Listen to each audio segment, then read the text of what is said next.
Hi, Kelly Eckholt here to update you on the key events of the week. So this week we got some mixed news on the economy. On one hand, we got confirmation that the economy grew at a decent clip in the first quarter of this year. We saw a growth of 0.8% for the quarter, which means that we've had 2 quarters in a row now of rising per capita GDP growth. But on the other hand, we've also seen some higher frequency indicators suggesting that the economy might have taken a bit of a pause in May. So we can't necessarily bet that above trend growth continued into the second quarter of this year when we receive that data in a few months' time.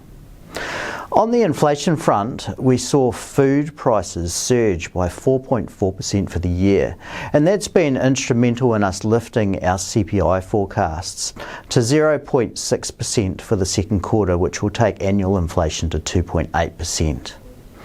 This is a combination of data that's going to have the Reserve Bank on pause next month and actually thinking pretty hard about what they do through the rest of the year. The reality is that inflation isn't likely to peak until at least the third quarter of this year. And with a lot of the variability that's going on in the Middle East and with oil prices, we can't really be sure about exactly where and when inflation will peak.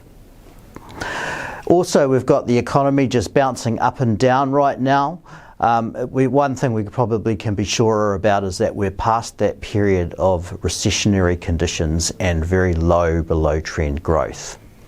So all in all, we might be in a period now where the Reserve Bank is back to watching, worrying and waiting as we go through the rest of this year. I'll be back to update you again next week.